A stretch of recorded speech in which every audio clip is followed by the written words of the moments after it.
Hello बच्चों, आप सभी का स्वागत है मेरे इस YouTube चैनल में जिसका नाम अचीव गोल कोचिंग सेंटर है। आज हम जो लेक्चर लेकर आए हैं वो क्लास 12 के लिए बहुत ही बेनिफिट रहेगा।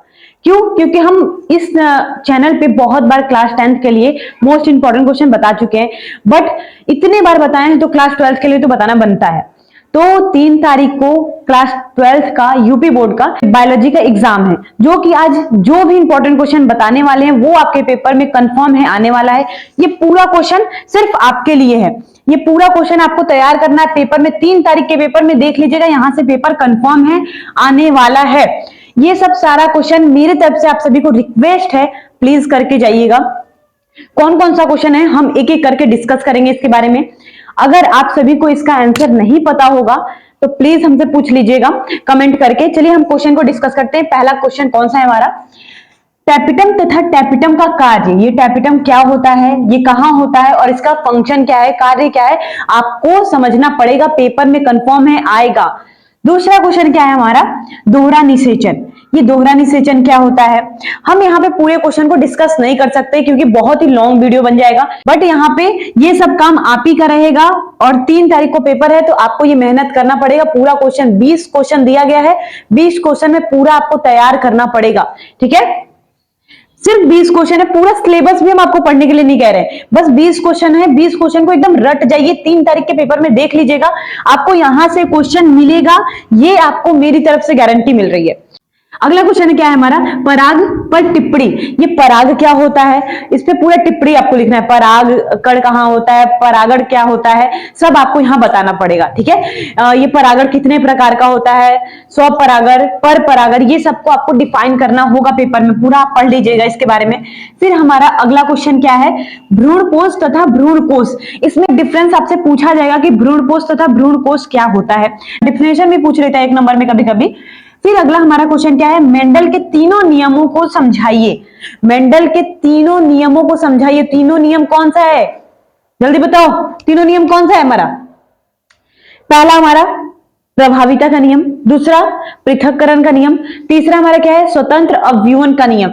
ये तीनों नियम को आप अच्छे तरीके से पढ़ लीजिएगा, रिवाइज कर लीजिएगा, अपने कॉपी में 3-4 बार करके भी उसे देख लीजिएगा कि हम कितने टाइमिंग में कर पा रहे हैं। टाइम मैनेज भी होना चाहिए, ये नहीं कि आप आधा घंटा इसी क्वेश्चन में लगा दे और सब क्वेश्चन छोड़ दे पेपर में, ऐसा नहीं। सारे क्वेश्चन पे टाइम दीजिएगा, सारा क्वेश्चन करके आना है। ठीक है, फिर उसके बाद अगला हमारा क्वेश्चन क्या है, नर तथा मादा जननांग।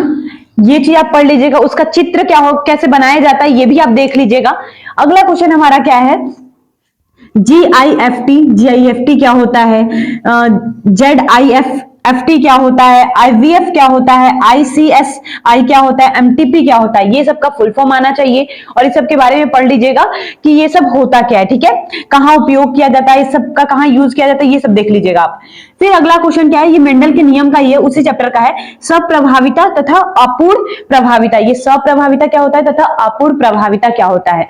इसमें हम ब्लड ग्रुप वाला करते हैं और इसमें हम कैपिटल R और स्मॉल r का क्रॉस कराते हैं तो पिंक बनता है। पिंक बना के यहाँ पे चेकर बोर्ड बनाना है आपको।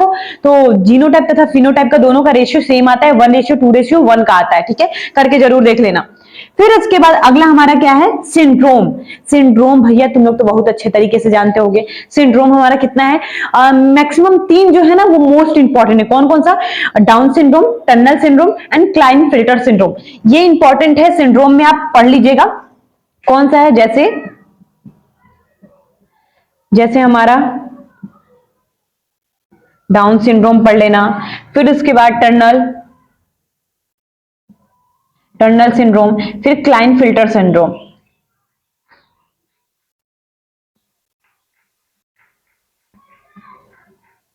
क्लाइनफिल्टर सिंड्रोम ये सब पढ़ लेना।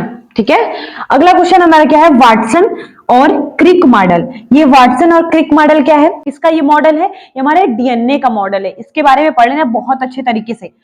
अगला क्वेश्चन हमारा क्या है, डीएनए फिंगरप्रिंटिंग। डीएनए फिंगरप्रिंटिंग का कहाँ यूज किया जाता है, किसने बताया था, ये सब के बारे में पढ़ लेना। फिर अगला क्वेश्चन क्या है हमारा, मलेरिया प्लाज्मोडियम का जीवन चक्र। मलेरिया प्लाज्मोडियम का जीवन चक्र पढ़ लेना, ये हमारे मॉस्किटो के बारे में बताता है। ठीक है, इसके बारे में आप लोग लाइफ साइकिल जरूर पढ़ लीजिएगा। अगला क्वेश्चन हमारा क्या है, वाहित मल उपचार। ये वाहित मल उपचार क्या होता है, प्राथमिक वाहित मल, द्वितीयक वाहित मल, ये सब के बारे में भी आप पढ़ लीजिएगा, ठीक है। ये आप 5-6 साल के सेट में देखेंगे ना तो आपको ये क्वेश्चन आपको दिखेगा। क्वेश्चन क्या करता है, रिपीट ही करता है पेपर में। अगर मान लीजिए अगर 23 में पूछा है तो 25 में आके पूछ जाए, ये क्वेश्चन रिपीट ही करता है। ये नहीं कि क्वेश्चन दूसरे कहीं और से बन के आ जाता है। आपका बुक है उसी से क्वेश्चन बनेगा, बाहर से तो क्वेश्चन आता नहीं है। आप प्रीवियस ईयर पेपर देखिए, उसी के अकॉर्डिंग आपका पेपर बनता है, ठीक है।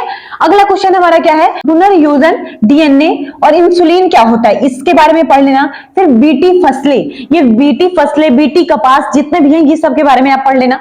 फिर उसके बाद हमारा खाद्य जाल, खाद्य श्रृंखला और पारिस्थितिकी तंत्र के बारे में भी पढ़ लेना। लिखे नहीं है, उसके बारे में भी पढ़ लेना एक बार। फिर उसके बाद हमारा आता है समष्टि का, समष्टि को समझाइए। जी समष्टि क्या है, टोटलिटी। टोटलिटी क्या होता है मैम, हम बताते हैं। देखो समष्टि वो होता है जो हमारी जनसंख्या को काउंट किया जाता है, गणना किया जाता है, ठीक है। फिर अगला क्वेश्चन हमारा क्या है, मनुष्यों में लिंग निर्धारण। मनुष्यों में लिंग निर्धारण कैसे होता है, XY मेल का XX फीमेल का क्रॉस कराया जाता है, तो वो चीज आपको याद होगा। मनुष्यों में लिंग निर्धारण उस तरह होता है। पक्षियों में तथा मधुमक्खियों में लिंग निर्धारण, ये भी आप करेंगे, ठीक है। एक बार प्लीज 3 तारीख को पेपर है, 3 तारीख को पेपर है तो आप एक बार रिवाइज कर लीजिएगा। कौन कौन सा, पक्षियों में भी और मधुमक्खियों में भी, ये सब आपका तैयार होना चाहिए 3 तारीख के पेपर में। आप क्वेश्चन पेपर उठा के देखिएगा, 3 तारीख के पेपर में ये सब आपको क्वेश्चन दिखने वाला है और ये सब क्वेश्चन आपका तैयार होना चाहिए। टोटल कितना है, टोटल 20 तो है, पूरा बुक भी तो नहीं पढ़ने के लिए कहा जा रहा है आपको, बस लास्ट टाइम पे 20 क्वेश्चन पढ़ के जाओ। आपके पेपर में कितने नंबर आने वाले हैं, टोटल 55 मार्क्स आने वाले हैं। यहां से 55 मार्क्स भी आते हैं तो 30 नंबर आपके प्रैक्टिकल से मिलेगा। 85 नंबर बहुत होता है, ठीक है। फिर उसके बाद हमारा क्वेश्चन है वर्णांधता तथा हीमोफीलिया क्या है। वर्णांधता, वर्णांधता कलर ब्लाइंडनेस। कलर ब्लाइंडनेस मतलब कि दिखेगा ही नहीं, एकदम अंधा हो जाएगा व्यक्ति, ऐसा नहीं है। इसमें कलर का पहचान नहीं हो पाता। कौन से कलर का मैम, हरा और लाल का, लाल और हरे रंग का पहचान नहीं हो पाता। और हीमोफीलिया, हीमोफीलिया क्या है, हीमोफीलिया भी एक डिजीज है। सबसे पहले किसको हुआ था ये आपको पता होगा। पूरा टाइम बीत चुका है, ये सब अगर आपको नहीं पता होगा तो पढ़ने का कोई फायदा नहीं है, ठीक है। फिर उसके बाद अगला हमारा क्वेश्चन क्या है, जीन विनिमय। इस पे अभी ना क्वेश्चन भी हम आपको बता देंगे कि अगर मान लो किसी फीमेल कलर ब्लाइंडनेस हुआ है और किसी नॉर्मल व्यक्ति से उसकी शादी हो जा रही है तो चिल्ड्रन कैसे जन्म होंगे, बच्चे कैसे पैदा होंगे, वो सब आपको बताया जाएगा। हीमोफीलिया में भी आपको क्वेश्चन बताया जाएगा, बट यहाँ पे सिर्फ आपको इंपॉर्टेंट क्वेश्चन बताया गया, इसीलिए हम इस क्वेश्चन को यहाँ डिस्कस नहीं किए हैं। इसके नेक्स्ट लेक्चर में आपको क्वेश्चन बताया जाएगा, ठीक है। अगला क्वेश्चन हमारा क्या है, जीन विनिमय। जीन विनिमय क्या होता है, आभासी फल क्या होता है, अनिषेक फल क्या होता है, बहुभ्रूणता, ये सब के बारे में आप पढ़ लेना। ये सब डेफिनेशन के रूप में ही आपसे पूछा जाता है, ठीक है। ये सब आपका क्वेश्चन टोटल 20 तैयार होना चाहिए। 3 तारीख के पेपर में आपका ये सब क्वेश्चन आने वाला है, तो इसीलिए आपकी मैम की तरफ से रिक्वेस्ट है कि प्लीज इस क्वेश्चन को तैयार कर लेना। टोटल 20 है, कितना है, टोटल 20 क्वेश्चन है, तैयार होना चाहिए। 3 तारीख के पेपर में आएगा। सबसे मोस्ट इंपॉर्टेंट क्वेश्चन देखो ये है, ये पढ़ लेना, ये सबका फुल फॉर्म एक बार पढ़ लेना, ठीक है, ये पढ़ लेना। ये सब मोस्ट इंपॉर्टेंट क्वेश्चन आपको बताया गया है, most important question for biology, biology के लिए, ठीक है। ये सब बायोलॉजी में आपको क्वेश्चन पूछा जाएगा। यहां पे ध्यान देना कि जो मेंडल के 3 नियमों को एकदम अच्छे तरीके से पढ़ लेना और सप्रभावी तथा अपूर्व प्रभावी और मेंडल के जो 7 कैरेक्टर हैं उनके बारे में पढ़ लेना और मेंडल की थोड़ी सी जीवनी के बारे में पढ़ लेना। उनका जन्म कब हुआ, उनका डेथ कब हो गया, कितने ईयर में कितना रिसर्च किए, 7 ईयर में किस चीज पे रिसर्च किए थे, मटर के पौधे पर, और उसका साइंटिफिक नेम क्या है, वैज्ञानिक नाम क्या है, पाइसम सटाइवम, ये सब आप एकदम अच्छे तरीके से पढ़ लेना। ये टोटल आपका रहा 20 क्वेश्चन जो कि 3 तारीख के पेपर में आपसे पूछने वाला है। और इसी तरह मोस्ट इंपॉर्टेंट क्वेश्चन पाने के लिए वीडियो को लाइक कर दीजिए और चैनल को सब्सक्राइब कर दीजिए और इस वीडियो को बहुत ही बच्चों तक शेयर करना ताकि इस वीडियो के माध्यम से अच्छे मार्क्स गेन कर पाए अपने पेपर में, ठीक है। तो ये सब टोटल तैयार कर लो। और अगर आपको केमिस्ट्री का मोस्ट इंपॉर्टेंट क्वेश्चन चाहिए तो प्लीज कमेंट कर देना और उस पे भी हम आपके लिए मोस्ट इंपॉर्टेंट क्वेश्चन लाने वाले हैं।